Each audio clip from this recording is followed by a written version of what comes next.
সম্মানিত ভিউয়ার্স, আমরা যে কতটা ড্রেসিং করলাম, এখন স্টিচ দেব। যদি স্টিচ না দিই তাহলে এটা কিলোয়েড হয়ে যাবে, অর্থাৎ এখানে মাংস বেরিয়ে এসে উঁচু হয়ে যাবে।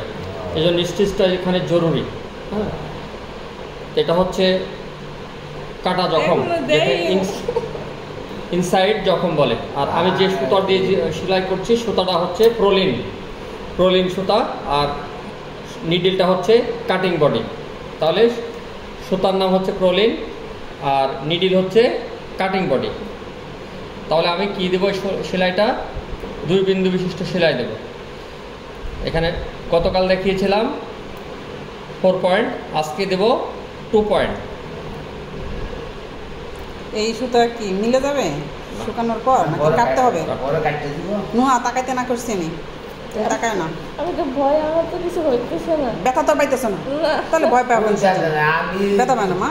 কত আসলাম ভাইয়ের কাটাছিলা করছি, কাটাছিলা একদিন সোসাইটির জীবন বাইরে যায়। আমি আসলাম ভাইয়ের ব্যবস্থা করি রাকিব। হ্যাঁ,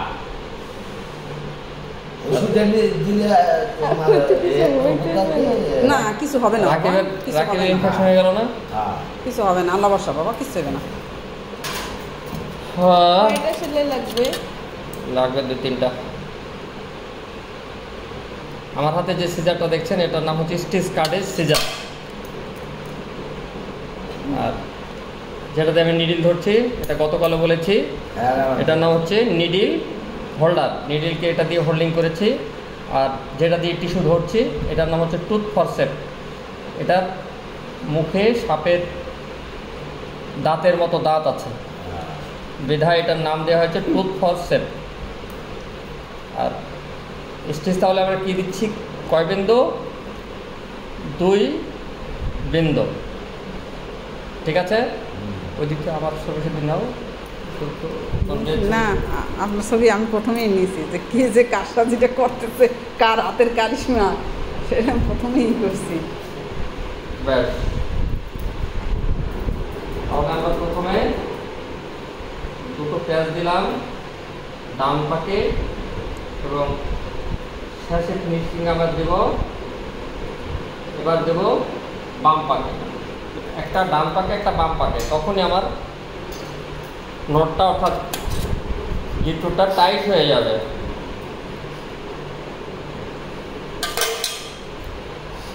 আরো 2টা স্টিচ সম্ভবত লাগবে। কতখানি ফাঁকা হয়ে গেছে বাবা, আল্লাহ জানে আমার কিছু উঠে গেছে নাকি। এর রক্ত দেখিয়া আমি কোনো রকম নামাজটা পড়ছি। এমন সময় এক একটা কাণ্ড ঘটায়। কয়টা পাক দিলাম? 3টা। 2-3টা পাক দিয়ে নিলাম। 3টা না? হ্যাঁ, ডান পাক। ওকে, এমনভাবে প্রেসার দেব না যাতে একটা টিস্যু আর একটা টিস্যুর উপরে উঠে যায়। যে সুতাটা ব্যবহার করছি সুতাটা হচ্ছে প্রোলিন, সুতাটার নাম্বার হচ্ছে 20।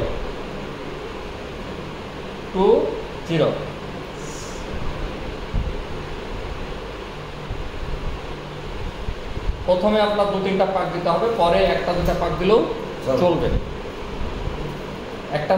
একটা ডান পাক একটা বাম পাক।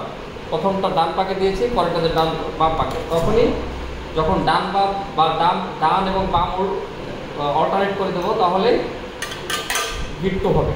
আর যদি শুধু ডান পাকে দিই তাহলে গিট্টু লুজ হয়ে যাবে। আমার মাথা ঘুরাইতেছে। বসে পড়ো, হয়ে গেছে। স্যার দূরের বসে